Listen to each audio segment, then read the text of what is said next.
of you in different areas. I want to say it's a pleasure to be here from the U.S. And I want to thank Eudoxia Research Center and Eudoxia Research University. I want to thank the president. I also want to thank Dr. Singh, Dr. Kumari, and all the administration for inviting me to give this keynote address here. Today, I'm going to talk a little bit about lifelong learning in an era of AI as we talk about technology. And specifically, I'm reflecting on an academic's journey through growth and reinvention through what I've gone through myself. And I want to first begin with a rhetorical question, basically asking, I want to say, in a world where machines can learn faster than we ever imagined, what does it truly mean to be an educator today?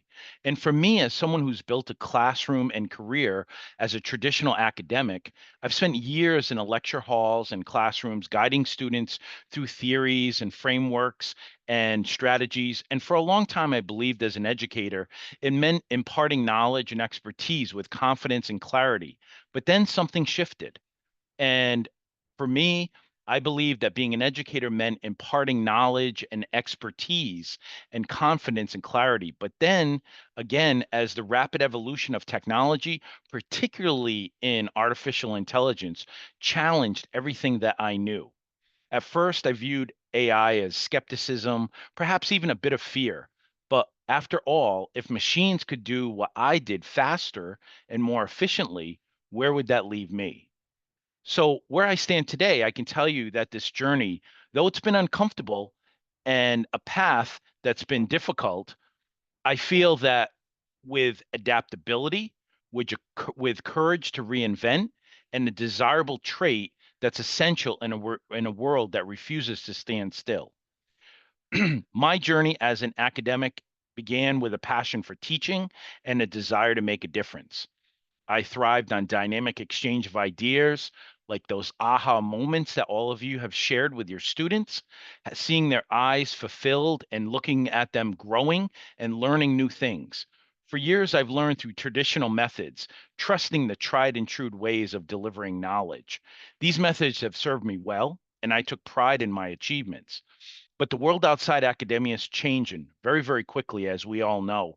And even through everything that everyone is learning through this wonderful conference, AI has emerged more than just a buzzword. It's become a force in reshaping industry, economies, and the fabric that we deal with in tacting knowledge today.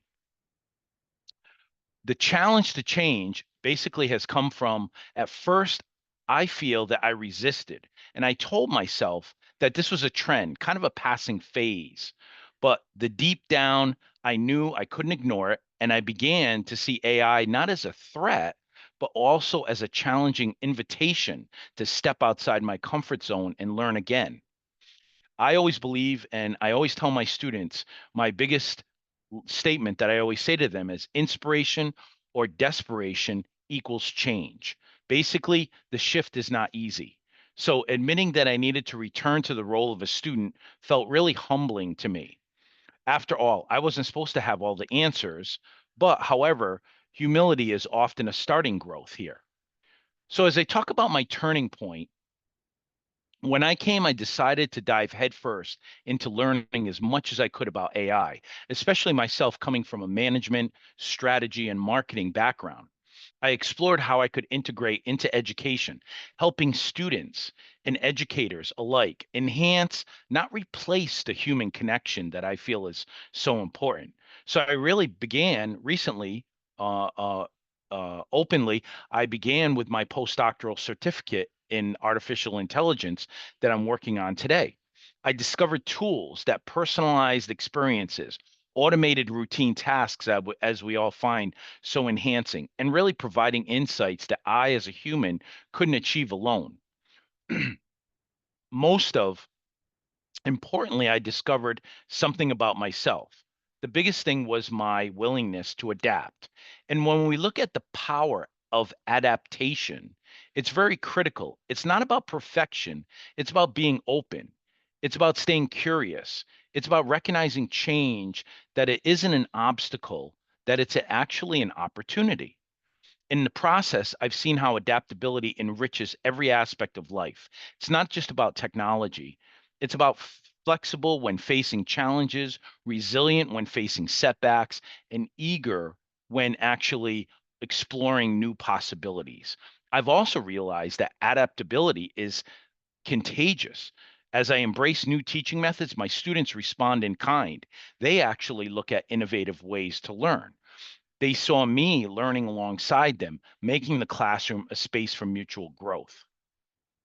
So, along with that, this has become a reinvention beyond academia.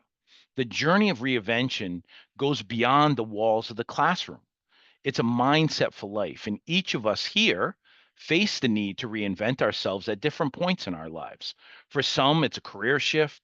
For others, it's a personal transformation. My experience with AI is a microcosm of what so many others go through right now, confronting the unknown, questioning our abilities, ultimately finding strength in reinvention. And reinvention is not a one time event, it's a continuous process that approaches life with curiosity and courage. The role of AI in education, which I think is incredibly critical right now. Looking ahead, I see it as not a replacement for educators, but a powerful ally. I can see it freeing us from these routine tasks and allowing us to focus on what truly matters, mentoring, inspiring, and connecting with our students. While machines can process data, they can't replicate human qualities that define great educators, things like empathy, intuition, and the ability to inspire others. Our role is not to compete with AI, but to complement it in that way. In my conclusion of my keynote, I want to really reflect on this journey. I want to remind that being an educator is not about having all the answers that I found. It's about modeling the qualities we wish to instill in our students. It's about the commitment to growth, the openness to change, and also the courage to keep learning. So I leave you with these parting words. In a world of rapid change, the most valuable skill we can possess is adapting and growing. Lifelong learning is not just a buzzword, it's a mindset and a way of life that allows us to thrive no matter what comes our way. Again, I want to thank all of you for this great opportunity. I want to thank all the administrators and all the individuals that have been involved in this wonderful conference and in Doxa Research Center. Thank you so much again.